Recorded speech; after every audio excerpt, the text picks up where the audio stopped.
देखो, अब हम पढ़ रहे हैं chapter simple interest and compound interest. ठीक है, हाँ हाँ simple ma'am. Interest and compound compound interest, interest. इन दोनों में डिफरेंस समझो क्या होता है। सबसे पहले हम समझेंगे सिंपल इंटरेस्ट क्या होता है। सबसे ठीक है। पहले सिंपल इंटरेस्ट होता है, एक अमाउंट हमने इंटरेस्ट पर लिया, सपोज करो वो है प्रिंसिपल। जो हम अमाउंट इंटरेस्ट पर लेते हैं या हम किसी को देते हैं उसको क्या बोलते हैं? Principal amount. प्रिंसिपल। ठीक है, हाँ। उसमें एक रेट ऑफ इंटरेस्ट डिसाइड हो जाता है जिसके हिसाब से हम उस पर इंटरेस्ट लगाते हैं, उसको क्या बोलते हैं? Rate of interest R. ठीक है, इंटरेस्ट। और हाँ। टी स्टैंड्स फॉर टाइम, हमने कितने टाइम के लिए किसी को पैसा दिया या लिया। ठीक है, लिए। तो टाइम पीरियड। हम्म। और सिंपल इंटरेस्ट का फॉर्मूला बन जाता है, जितने पैसे दिए प्रिंसिपल इंटू इंटू जितना रेट ऑफ इंटरेस्ट हमने डिसाइड किया आर, इंटू कितने टाइम के लिए हमने उसको पैसे दिए, डिवाइडेड बाय 100। ठीक। ठीक है, अच्छा। यानी अगर सपोज करो, हम एज्यूम कर लेते हैं कि हमने कितने पैसे उधार दिए किसी को, 100 रुपीज। ठीक है, 100। और रेट ऑफ इंटरेस्ट हमने डिसाइड किया 10।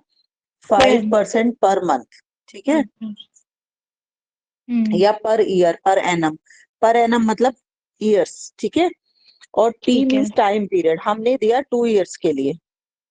ठीक है, तो ठीक हमें है। ए स्टैंड फॉर अमाउंट। अमाउंट का मतलब होता है कि वापस पैसे कितने मिलेंगे। अमाउंट का मतलब सिंपल इंटरेस्ट पर प्रिंसिपल में हम सिंपल इंटरेस्ट ऐड कर देंगे तो टोटल हमें कितने पैसे रिफंड मिलेंगे। ठीक है, तो प्रिंसिपल में जब हम इंटरेस्ट का अमाउंट ऐड कर देते हैं तो उसको हम क्या बोलते हैं? अमाउंट। ठीक, ठीक है। अब मैंने सिंपल इंटरेस्ट कैलकुलेट किया, मैंने दिए थे 100 रुपीज। मैंने उसे बोला कि कितना परसेंट इंटरेस्ट लगाएंगे? 5%। और टाइम पीरियड 5%। हमने कितना लिया? 2 ईयर्स के दो लिए। साल। और अपॉन कर दिया 100, तो मेरा 100 से 100 हो गया कैंसिल। मेरे पास इंटरेस्ट 2 ईयर्स में कितना आया? 10 रुपीज। अब जब 10। वो मुझे पैसे वापस करेंगे तो मुझे, मैंने जितने प्रिंसिपल दिया था प्लस जितना इंटरेस्ट का अमाउंट है, दोनों में वापस लूंगी ना। ठीक है, हाँ। मैंने 100 रुपीज दिए थे प्लस 10 रुपीज 2 ईयर्स में इंटरेस्ट अमाउंट बन गया, तो टोटल मेरे पास 110 रुपीज वापस आएंगे आफ्टर 2 ईयर्स। ठीक है, अच्छा। तो मैम, हाँ ये जो मतलब हमने पूरा वो जो टाइम लिमिट की वो हमें इंटरेस्ट पर ईयर मिला है, मतलब 1 साल में पूरा हाँ, पांच इसमें रुपए हमने एक इंटरेस्ट मिला है। डाला है 5% per annum. Annum means per year, एक साल का। ठीक पर है। एनम पीए, दैट मीन्स पर ठीक ईयर। है। एक साल का इंटरेस्ट 5% है, दूसरे साल का 5% है, तो टोटल 2 ईयर्स में हमें 10 रुपीज इंटरेस्ट मिल गया। 100 रुपीज ठीक हमारा है। प्रिंसिपल अमाउंट था, तो टोटल अमाउंट हमें रिफंड मिला 110 रुपीज। ठीक है, ठीक है मैम। अभी हाँ। हम इस चैप्टर के लिए जो भी इंटरेस्ट पढ़ेंगे, शुरू में हम एनुअली पढ़ेंगे कि पर ईयर मिल रहा है। फिर हम पढ़ेंगे सेमी एनुअली, यानी 6 6 मंथ्स में अगर इंटरेस्ट मिलता है तो। फिर हम पढ़ेंगे ठीक। क्वार्टरली, यानी अगर हमें ईयर में 4 टाइम्स इंटरेस्ट मिलता है। क्वार्टर का मतलब होता है 3 मंथ्स, कि 3 3 महीने में अगर ठीक हमें है। इंटरेस्ट पे होता है तो हम कैसे ट्रीटमेंट करेंगे उसका। तो पहले हम सिंपल ट्रीटमेंट सीखेंगे जिसमें हम एनुअल इंटरेस्ट कैलकुलेट करना सीखेंगे, बाद में सेमी एनुअली और क्वार्टरली सिखाऊंगी। समझे? Okay ma'am. हम्म, ये होता है सिंपल इंटरेस्ट।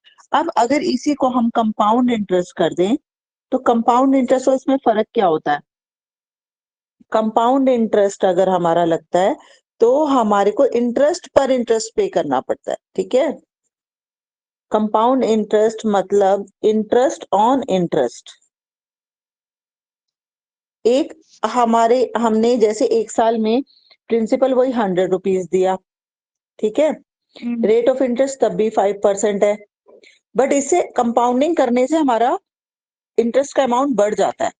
टाइम पीरियड अभी भी 2 ईयर्स है। ठीक है, और ये पर एनम ही इंटरेस्ट है हमारा। हम्म। पर कंपाउंड इंटरेस्ट का फॉर्मूला होता है principal into 1 + R/100 raise to the power n। यहाँ n का मतलब एंड। होता है नंबर ऑफ टाइम्स, कितनी बार इंटरेस्ट लगेगा। ठीक है, अच्छा। अब देखो, कंपाउंड इंटरेस्ट लगाना है, प्रिंसिपल हमारा 100 रुपीज है, इनटू फॉर्मूले में 1 प्लस रेट ऑफ इंटरेस्ट हमने 5% डिसाइड किया 1 साल का, और अपॉन 100 फॉर्मूले में है, इनटू एन। हमारे को 2 साल में कितनी बार इंटरेस्ट मिलेगा? 2 बार ना। एक हाँ साल के एंड में, फिर दूसरे साल के एंड में, तो एन हमारा 2 हो गया। ठीक है, नंबर ऑफ टाइम्स कितना ठीक हो है। गया? 2। 2 तो ये हो जाएगा 100। अब इसको सॉल्व करेंगे, 5 और 100 कैंसल हो जाएगा, ये 20। 1/20 बन जाएगा।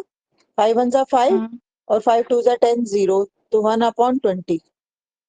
समझ में आई कैलकुलेशन? हाँ हाँ मैम। अब ये हो हाँ जाएगा हाँ 100 और इसका एलसीएम लेंगे, तो 20 1 जा 20 प्लस 1/20, ये इसका फ्रैक्शंस को ऐड कर देंगे, तो ये बन गया ठीक है। 21/20 रेज टू दी पावर 2।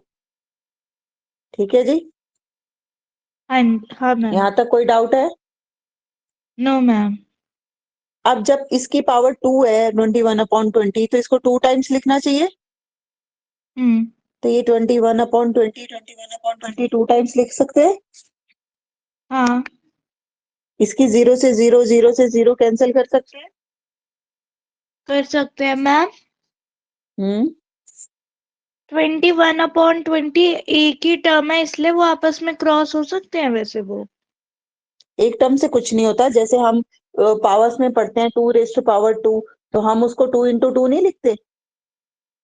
हाँ नहीं, मैं ये पूछ रही हूँ 21/20 और 21/20 आपस में क्रॉस नहीं हो सकते।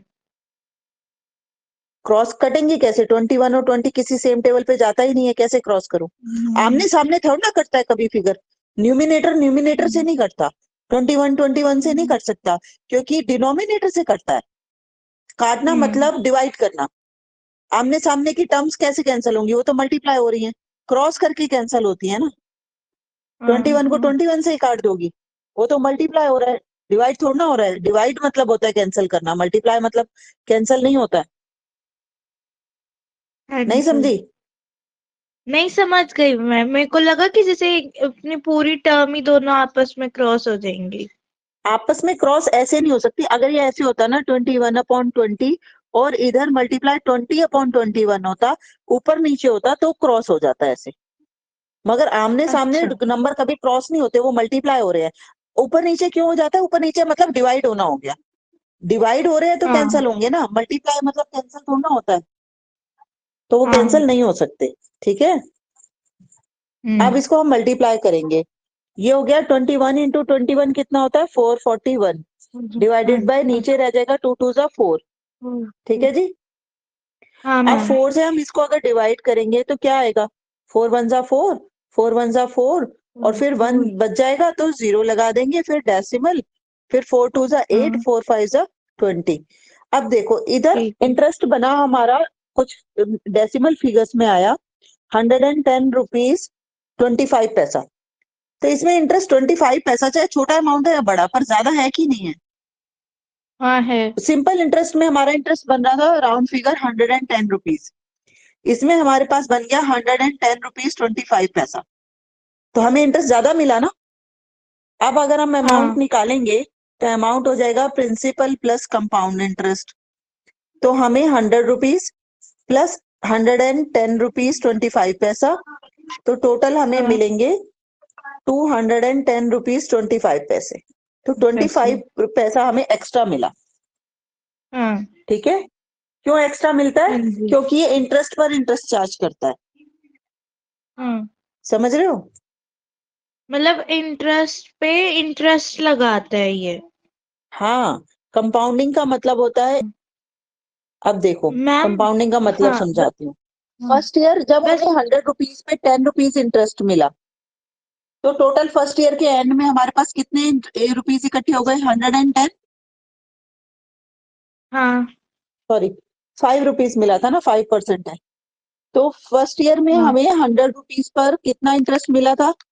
5 रुपीज, 5। ये हमारा प्रिंसिपल था, और फर्स्ट ईयर में हमें इंटरेस्ट मिला 5 रुपीज, तो टोटल हमारे पास हो गए 105 रुपीज, 5 जिसमें hundred rupees. Rupees in principle है और 5 रुपीज इंटरेस्ट भी इंक्लूडेड है। अब सेकंड ईयर हाँ। में मैं ये कहूंगी कि मेरे तो आपके पास 105 रुपए पड़े हैं ना, तो मुझे इस 5 रुपए इंटरेस्ट पर भी अगले साल इंटरेस्ट चाहिए। तो अब मैं 5% सेकंड ईयर कैलकुलेट करूंगी 105 रुपीज का, 100 रुपीज का नहीं। कंपाउंडिंग में मैं किस पे कैलकुलेट करूंगी? जो फर्स्ट ईयर के एंड में 105। मेरी फिगर इकट्ठी होगी उस पर। जबकि सिंपल में मैं सिर्फ 100 रुपीज पर ही इंटरेस्ट लूंगी, 5 रुपीज पे नहीं लूंगी। मगर कंपाउंडिंग में मैं 5 रुपीज पे भी इंटरेस्ट ले रही हूँ, इसीलिए इस पर मेरा ठीक है इंटरेस्ट बन जाएगा 5 रुपीज 25 पैसा। मेरा इंटरेस्ट एक्स्ट्रा हो मैम। जाएगा। हाँ हाँ। मैम, वो मैं समझ गई।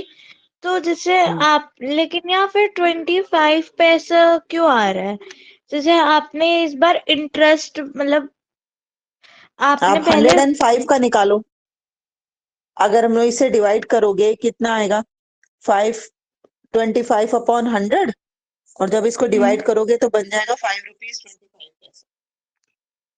अच्छा।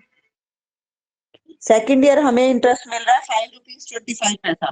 फर्स्ट ईयर हमें इंटरेस्ट मिला था 5 रुपीज, क्योंकि तब हमने कैलकुलेट किया था 100 रुपीज पर। अब हम कैलकुलेट कर रहे हैं 105 रुपीज पर। अच्छा। हमने तब प्रिंसिपल अमाउंट पे इंटरेस्ट कैलकुलेट किया था, अब हम प्रिंसिपल प्लस इंटरेस्ट दोनों को मिला के उसके ऊपर इंटरेस्ट कैलकुलेट कर रहे हैं। ठीक है। तो इसीलिए हर साल इंटरेस्ट पिछले इंटरेस्ट से बढ़ता चला जाता है कंपाउंडिंग में। अच्छा, जैसे पहले, मतलब जैसे पहले 5 रुपीज दे रहे थे, तो अब इसमें 5 रुपीज 25 पैसे, और अगर तीसरे मतलब थर्ड ईयर पे लेंगे तो और ज्यादा ऐसे बढ़ जाएगा। ठीक है मैम। हम्म।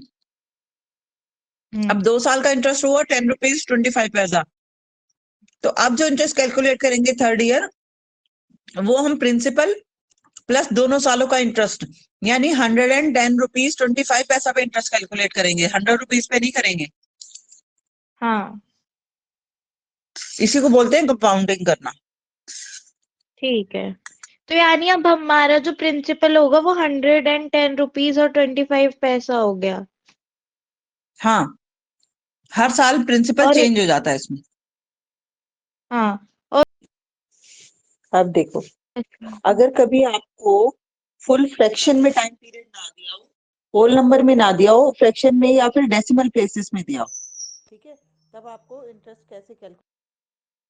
मान लो कि आपको दिया हुआ था time period 2 years and 4 months, ठीक 4 है, मंथ्स। तो हमें 4 months का और निकालना है। 2 years का आपने निकाल लिया, प्रिंसिपल हमें दिया हुआ है कितना? 35,000, यस मैम। है ना। अब हमारे पास टाइम ईयर्स है 4 months।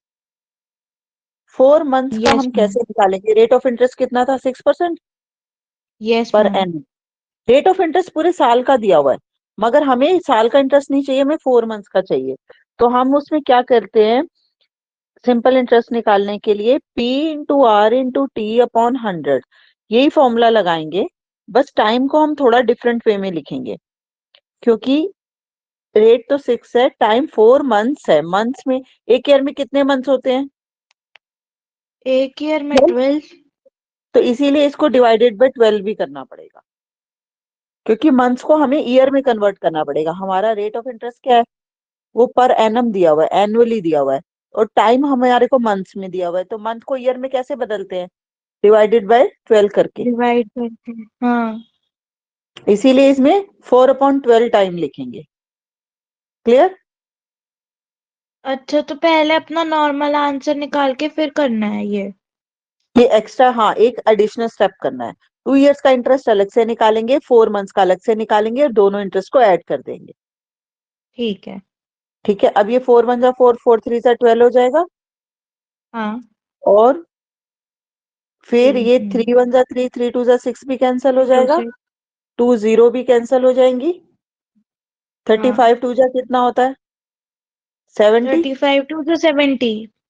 हाँ, तो 70 और एक 0 और 350 × 2 कितना हो जाएगा? 700 रुपीज। 100। और आपने और कितना निकाला था? सिंपल इंटरेस्ट फॉर मैंने 1 year, for four 2 years। Six two zero हाँ, 2 years 4620। के लिए हमारा आया था 4620। तो टोटल इंटरेस्ट हमारा कितना हो जाएगा? 700 प्लस कर देंगे। 4620 प्लस 700। ठीक है, तो 5320। ठीक है। तो हमने क्या किया, अगर मंथ्स में टाइम दिया होगा तो हमें उसको ईयर्स में कन्वर्ट करने के लिए डिवाइडेड बाय 12 लिखना पड़ेगा। तो इसीलिए ठीक है। डिनोमिनेटर में 100 के साथ 12 मल्टीप्लाई हो जाएगा। हम्म। और फिर उसको सॉल्व ये करेंगे, मंथ्स का इंटरेस्ट अलग निकलेगा, ईयर्स का अलग निकलेगा, और दोनों इंटरेस्ट को सम अप कर देंगे, ऐड कर देंगे, तो टोटल इंटरेस्ट आ जाएगा हमारे पास। ठीक है मैम। ये एक इम्पॉर्टेंट चीज है, ठीक है। हाँ। गुड। हाँ और बताओ। मैम, अब अगला है principal 14,000।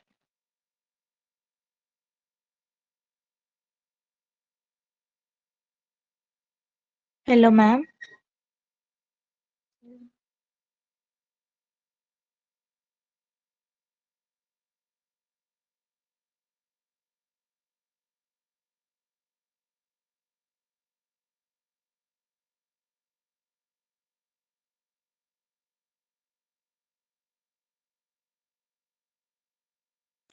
Hello Himalaya. Hello, yes ma'am. हाँ, वो कोई कॉल आ गई थी इम्पोर्टेंट। हाँ। हाँ कोई नहीं। मैम, अगला हाँ क्वेश्चन बोलो। है। अगला क्वेश्चन है, प्रिंसिपल है 14,000 हाँ। और एनुअल हाँ। रेट ऑफ इंटरेस्ट है हम्म। 8 1/2 हाँ। और टाइम है 219 डेज। ओके, तो डेज का तो जैसे हमने मंथ का ट्रीटमेंट किया वैसे ही डेज का करेंगे। ठीक है। अब एक ईयर में कितने डेज होते हैं? एक 1 ईयर ईयर में में कितने कितने डेज होते हैं? डेज? हाँ, क्या? 1 ईयर में कितने डेज होते हैं? थ्री ले लो। सिक्सटी फाइव और हाँ, 365 डेज होते हैं ना। तो ईयर को लीप ईयर हम में क्या करेंगे, डेज को ईयर में कन्वर्ट करने के लिए जहाँ डिवाइडेड बाय 12 लिखा था, अब हम डिवाइडेड बाय 365 लिख देंगे। करेंगे। ठीक है। ठीक है। हाँ मैम। और हमारे पास इसमें टाइम, जो रेट ऑफ इंटरेस्ट है वो भी फ्रैक्शन में दिया हुआ है ना। हाँ। तो फ्रैक्शन में जो हमें रेट ऑफ इंटरेस्ट दिया होता है उसको हम सिंपल टर्म में कन्वर्ट कर देंगे। मैं सॉल्व हाँ, करके अभी जैसे तुम्हें ये समझा दूँ। 17/2 आ गया। हाँ, 13/2 आ गया। ठीक है, मैं आपको बताती हूँ कैसे करना है। एक सेकंड रुको, हाँ हाँ दरवाजा मैम। खोलूं।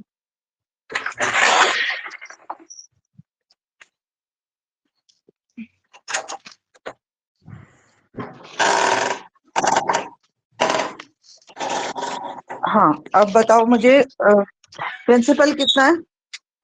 14,000 प्रिंसिपल हमें दिया हुआ है 14,000, और रेट ऑफ एनुअल इंटरेस्ट कितना रेट है? ऑफ 8 1/2, जो 17/2 ही लिख दो मैम, कोई नहीं। 8 1/2%। हाँ, और टाइम? और टाइम है 219 डेज। और ये जो मतलब एनुअल उस पे दिया हुआ है, पर एनम पे ये जो इंटरेस्ट हाँ, है। पर एनम पे दिया हुआ है ना, ठीक है। और हाँ। 219 डेज हमें टाइम दिया हुआ है, ठीक है। हाँ, अगर हम रेट ऑफ इंटरेस्ट को सॉल्व करेंगे तो ये हो जाएगा हमारा 8 2 16 प्लस 1 17/2। 17, तो 17/2% पर एनम है ना। और हम्म। डेज को अगर हम टाइम पीरियड को चेंज करेंगे, तो अगर हम एनुअली निकालने की कोशिश करें तो ये हो जाएगा 219/365 ईयर। ये ईयर्स में चेंज हो गया, ठीक है। हम्म। हम्म। अब हम सिंपल इंटरेस्ट निकालेंगे। ये हो जाएगा P/R/T/100। 100। प्रिंसिपल है 14,000, रेट ऑफ इंटरेस्ट है हमारा कितना, अभी हमने रेट निकाला ऑफ था इंटरेस्ट 17 17 अपॉन अपॉन टू 2। ठीक है, राइट। हम्म। और अपॉन में जो हम 100 लिखते हैं, जो फ्रैक्शन का डिनोमिनेटर है वो सारे डिनोमिनेटर आपस में मल्टीप्लाई हो जाते हैं। तो ये 100 × 2 अच्छा। बन जाएगा, इंटू हम्म। ऊपर 219 आ जाएगा टाइम का, और नीचे नीचे थ्री 365। सिक्स फाइव ठीक है। हम्म। बस अब इसकी कैलकुलेशन ही सॉल्व करनी है और कुछ नहीं करना। 2 0 से 2 0 कट जाएगी, कट गई 2 से 7, हाँ, है ना। 114, अब ये 2 से 140 कट 14 जाएगा, भी कट जाएगा, 2 7 जा 14, 70। 70 बच जाएगा, राइट।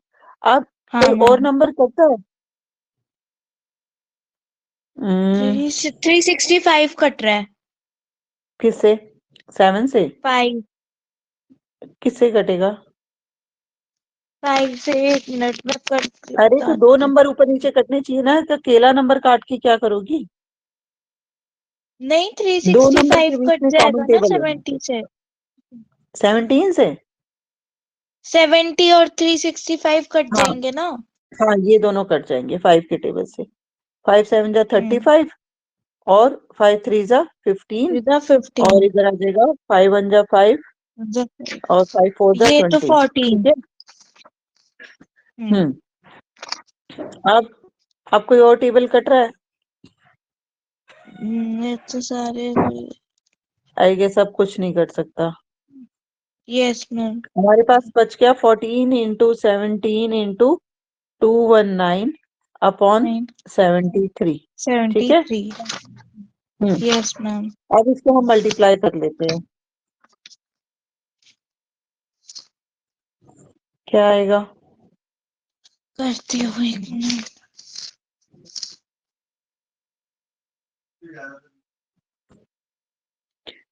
52 122 है ना, डिवाइडेड बाय नीचे कितना बचा था हमारे पास?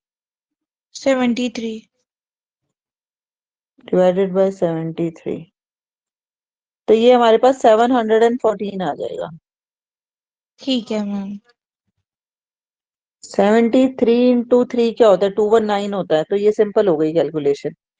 ये कट जाएगा, 73 3 जा 219 होता है। ठीक है। अच्छा। तो बस सिंपली बच गया 14 इंटू 17 इंटू 3। 3 7 14 3 से। हाँ, तो ये 14 इंटू 21 को मल्टीप्लाई कर लो। 14 14 टू जा 28, तो 294 आ रहा है ना। ठीक है मैम। ये हमारा इंटरेस्ट आ जाएगा। हाँ ठीक है। हाँ, तो और हमने क्या अब करना है? अमाउंट। हाँ, नहीं मैम, बोलो। अब कुछ नहीं, बस यही कह रही थी। अब अमाउंट तो वही फिर सेम है ना, प्लस करके ही हम्म निकालना है ना, अमाउंट तो वही। हम्म। बस ठीक है। पर एक कैलकुलेशन में गड़बड़ क्यों लग रही है? 14 इंटू 17 इंटू 219 था ना, डिवाइडेड बाय यस मैम। 73, तो हम्म 714 बचना चाहिए। हाँ ठीक है। ये ये 714 आएगा, कैलकुलेशन में थोड़ी गड़बड़ है। यहाँ आएगा 714। ओके ठीक है। मैम। हाँ। अब इसी तरह से जब भी आपके जो भी पीरियड हो, टाइम पीरियड, उसको देखो, अगर वो डेज में है तो डिवाइडेड बाय 365 कर दो, अगर वो मंथ्स में है तो डिवाइडेड बाय 12 कर दो। ठीक है, ताकि वो हम्म ईयर्स में कन्वर्ट हो जाए।